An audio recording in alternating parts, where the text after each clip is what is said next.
Seasons hellos! We're wrapping up 2022 in Sumo, and I'm practicing my bow twirling. Seasons all throw. Roll the salt, get in the ring. Welcome to the Dohyo.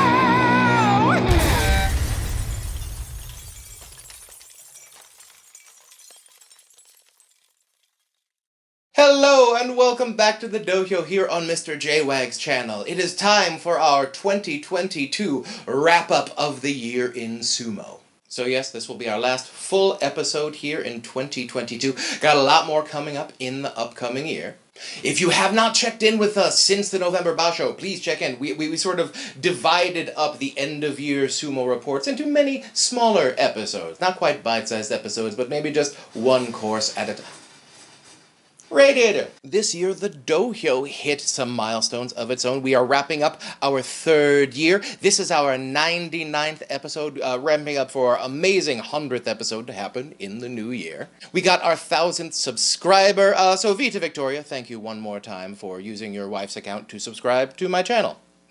And we also managed to complete all 45 yusho for the Shadow of Hakuho series, which of course will have a giant recap also in the new year. But we got through all 45, so they're up. You can go check. Oh yeah, it was a heck of a year in Sumo. And I got some thoughts.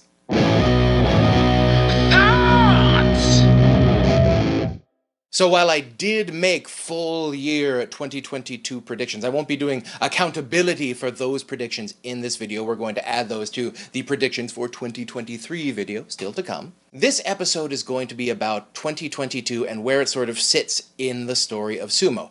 And I also go through my rankings of whose year was it. And this year is going to be a bit harder to decide whose year it was than last year, because last year was obviously Terunofuji. Now, of course, several wrestlers made their Makuuchi debut in 2022. Wakamoto Haru, Oho, Kotokuzan, not Kotokuzan, remember, he's not a Koto, he's a Ko-Tokuzan. Nishiki Fuji, Hirado Umi, Mitodyu, and channel favorite, Atami Fuji, hopefully returning to Makuuchi very soon. Now, of course, not all of these men have succeeded in the Makuuchi division. Some of them have gone down to Judyo. Some of them will be going back down to Judyo. Sorry, Atami Fuji. But guys like Nishiki Fuji and Wakamoto Haru and Oho have managed to stay up in Makuuchi, and a couple of them are knocking on the door of possible Sanyaku promotion. So, excellent year, you guys. Way to go. And of course, the flip side of the Makuuchi debut is the Intai list. Who have we lost to retirement this year? Well, Komusubi Shohozan, one of the wild men of Sumo. I always enjoyed seeing him get out there and just wail on his opponents. Shohozan, of course, spent decades in Sumo, ended up ending his career with a Jun Yusho, 4 special prizes, and 5 Kinboshi. Another channel favorite, Brazilian Kaisei. He made it all the way up to Sekiwake in his career. One tournament at Sekiwake, but it still counts. He also had 2 Jun Yusho and 3 special prizes. We also lost Komusubi Jokoryu. Now, Jokoryu has a very interesting case. He came into Sumo just like a man on fire. He holds still the records for most consecutive wins from the beginning of Sumo with 27, and the fewest tournaments it took to get from the bottom of Sumo to Makuuchi division with 9.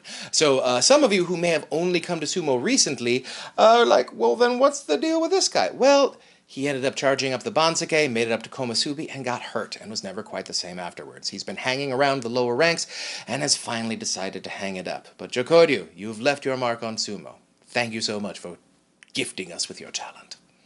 Looping around to our more recent Intai, Komusubi Chiyotairyu ended up retiring mid-Basho to go ahead and open up a Yakiniku restaurant. So, good on you, buddy. If the Sumo's not doing it for you anymore, I guess retiring mid-Basho is a choice. He finished his career with a special prize and 3 Kinboshi. And our last Intai, Yutakeyama. He ended up peaking at Maegashira 1, had a whole lot of promise coming out of college. He was one of our very first Sandanmei Tsukidashi. Sandanmei Tsukidashi, of course, is where you can skip certain ranks because of success in your amateur career. So he started in Sandanmei. Of course, it's a very recent program. We all remember he charged through the lower ranks very well. He ended up getting a Jun Yusho down in the Maegashira ranks when he started coming up, but alas, the elbow injuries have not healed. The spirit was willing, but the elbows were weak. We will miss you, Takayama. Interesting fun fact, none of those wrestlers I have just mentioned ever beat Hakuho.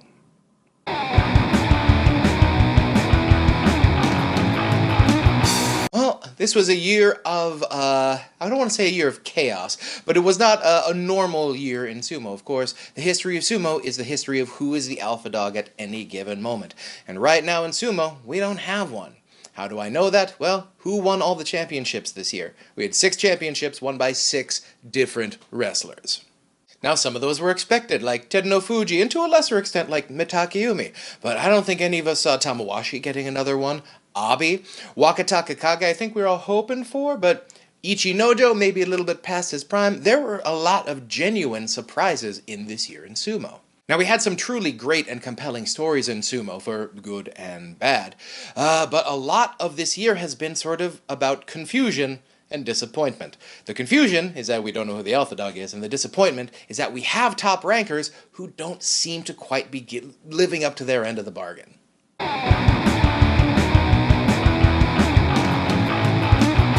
Now, if the story of sumo this year can't be about the alpha dog, because we don't have one, I think the story of sumo has to come from the bottlenecks.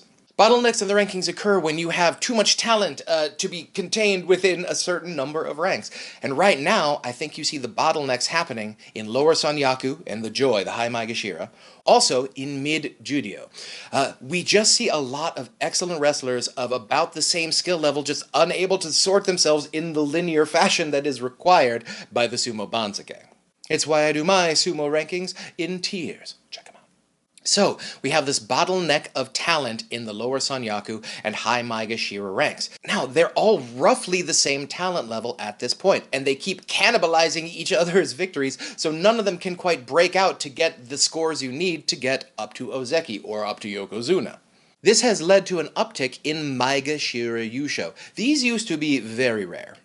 Now, from 1909 to 1957, sort of pre-modern recorded sumo, we have 11 Maegashira yusho. And of course, this wasn't a standardized 6 basho a year. It went from 2 to 5, but we ended up with 124 yusho in this time period. Maegashira's won 11 of it, which means every 11 basho a Maegashira would win. So during today's schedule, that would be roughly 1 every 2 years.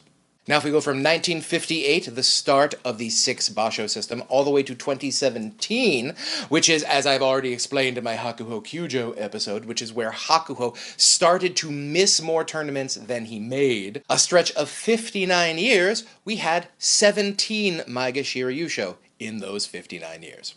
That's a ratio of 1 every 21 basho. So that's every 3.5 years in modern sumo, up until Hakuho started missing matches, you had a Maegashira win once every 3.5 years. But since the start of 2018, with Tochi Noshin's victory, we have had 8 Maegashira yusho in only 5 years. That's 1 for every 3.6 basho. Remember, we just went from 1 every 3.5 years. Now, in the past 5 years, it's 1 every 3.6 basho, almost 2 a year. And yeah, the math is a little wonky because remember, we had that canceled COVID basho.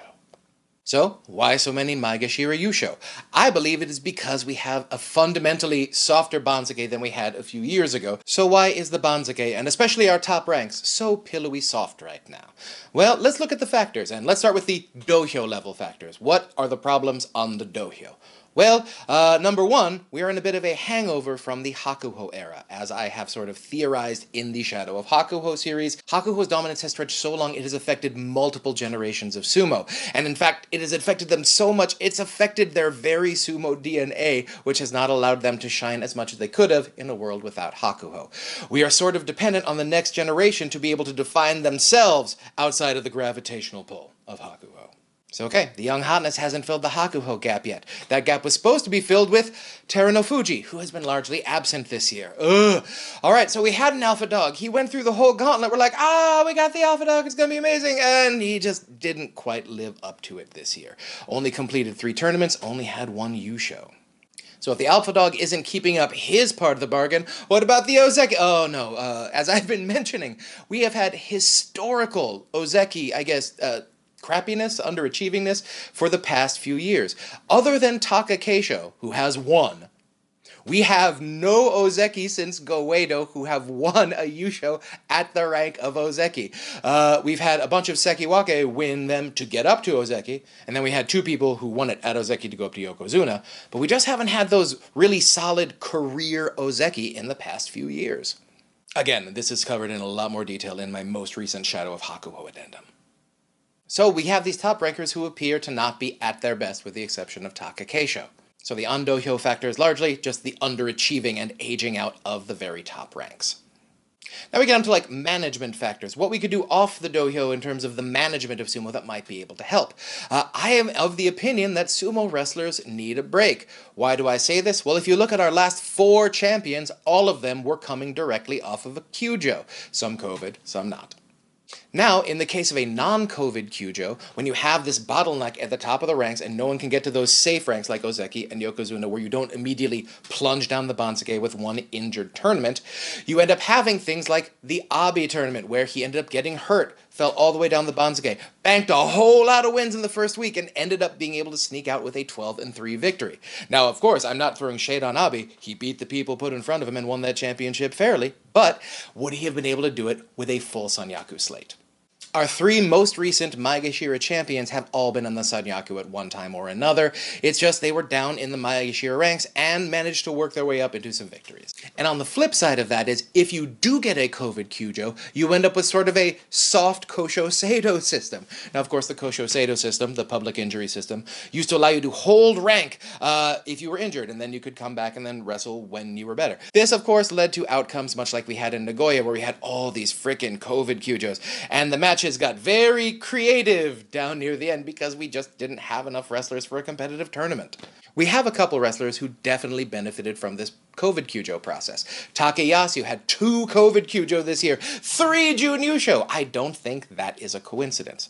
And also, Ichinojo, a little bit older, a little bit creaky, a lot of miles on that frame. After the COVID kyujo, won his tournament. And then we have sort of like society-level factors that are making Japanese men less interested in sumo than they might have been in the past.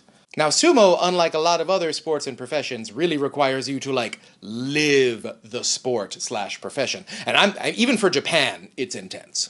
Japan is a rich, post-industrial country, and the sumo life, I can't imagine, is appealing to that many young people. It's like, hey, do you want to give up, like, all of your hot years, like, all of your hot young years, and you want to spend them wearing like really anachronistic clothing, like robes, and then you have like a really like medieval haircut. So we want to do that. You're going to gain a lot of weight, like a lot more than you ever thought you might want to gain. And you're going to have a lot of personal restrictions as to where you can go and how to get there. You can't drive. Definitely can't drive. You're going to live in like an all-male dorm setting until you get really good at this. And you're all going to sleep on the floor, like in the same room, just like a bunch of very large men sleeping in the same room on the floor.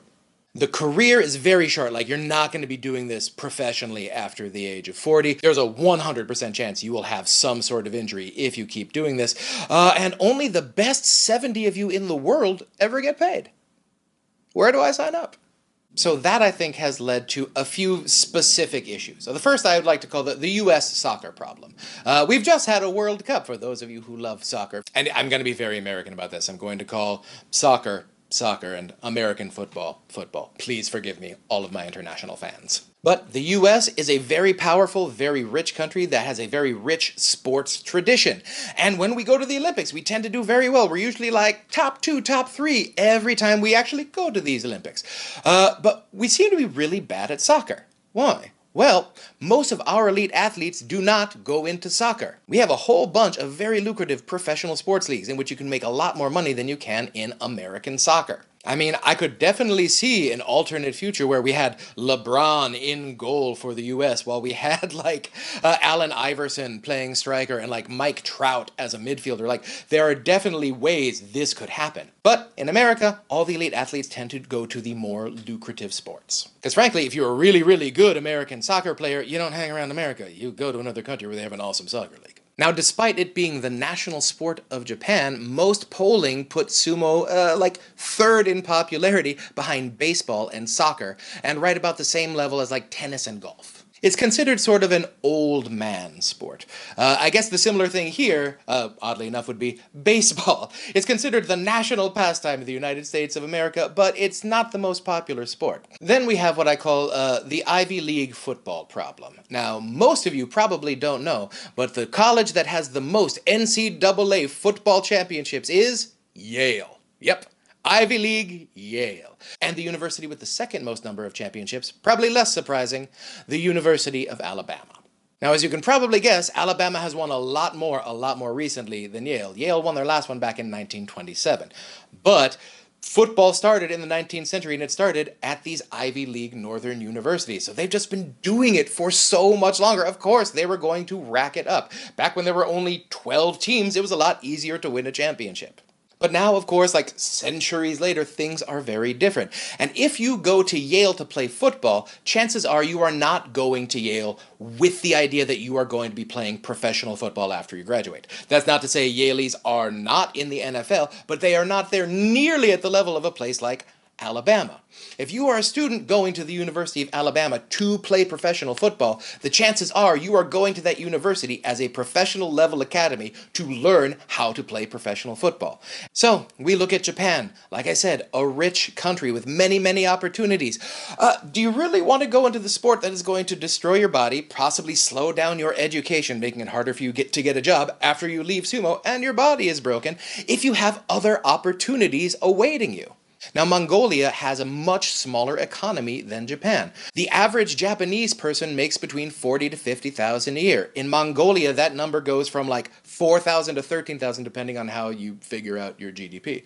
But the money goes so much farther in Mongolia. So if you come to Japan and manage to squeak out a living as a sumo wrestler, you go back to Mongolia and that money lasts you 4 to 10 times longer than it would if you still lived in Japan.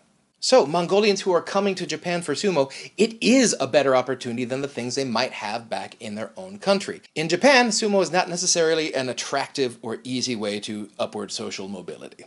So, in a post-industrial society, how many people want to basically live a monk's life to practice a combat sport in poverty? Now that brings me to the third society-wide factor, what I like to call the Klitschko problem. Now, in the US, boxing used to be very popular all throughout the 20th century. Then, near the end of the 20th century, interest started to wane in the sweet signs.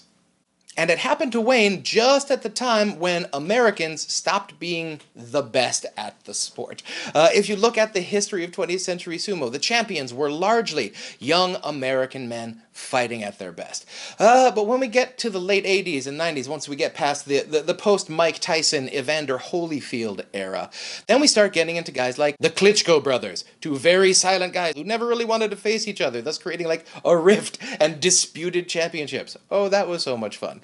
Well, in sumo in Japan, what happens when all of the stars at the top ranks aren't from your country and it's your national sport? As I have said before, and I still stand by it, the one foreigner rule has backfired. The fact that a Mongolian wrestler has to jump through infinitely more hoops and difficulties to become a sumo wrestler than Japanese people do, that just proves that the people who get through that system to the top of sumo are infinitely tougher people ready to deal with more adversity. In their attempt to keep sumo very Japanese, they have unwittingly created a higher caste of sumo warriors of foreign wrestlers. Since Asashoryu, all the alpha dogs in sumo have been Mongolian, and we've only had one Japanese Yokozuna in that entire 20-plus year stretch. And sorry, but he was the worst Yokozuna of the group. That just adds one extra mental barrier for any young Japanese athlete who may want to get into sumo. What's the point of living the whole rigorous sumo life if when you get to the top of the ranks, you're gonna get filleted by a Mongolian?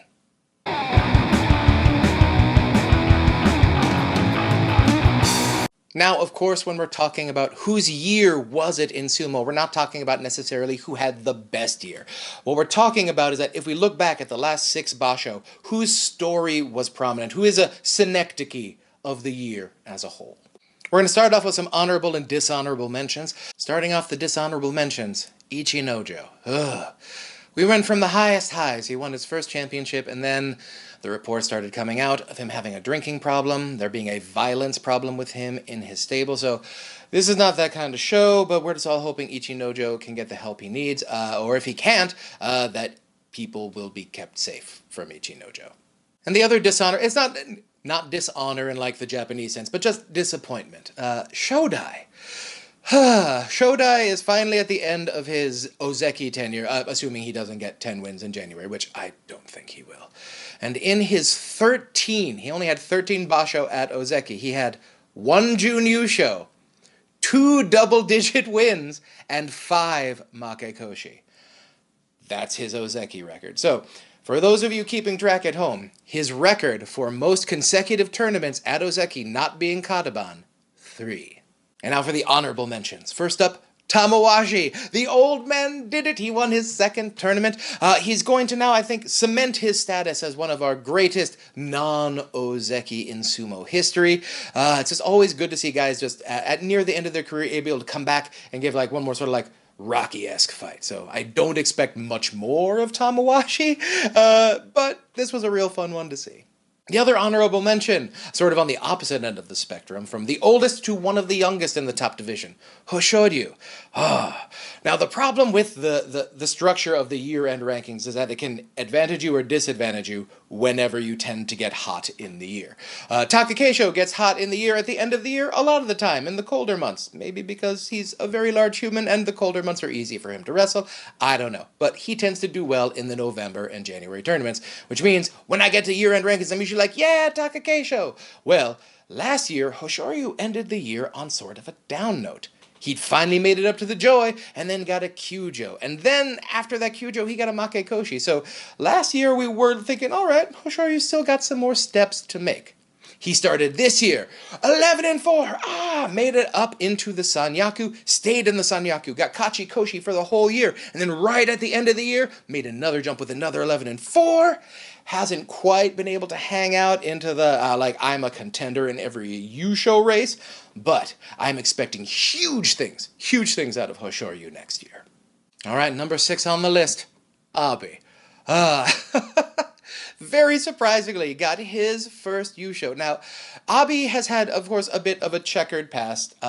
He, of course, ended up getting firmly reprimanded and ruining social media for all of sumo by having a sort of prank gone wrong with Wakamoto Haru.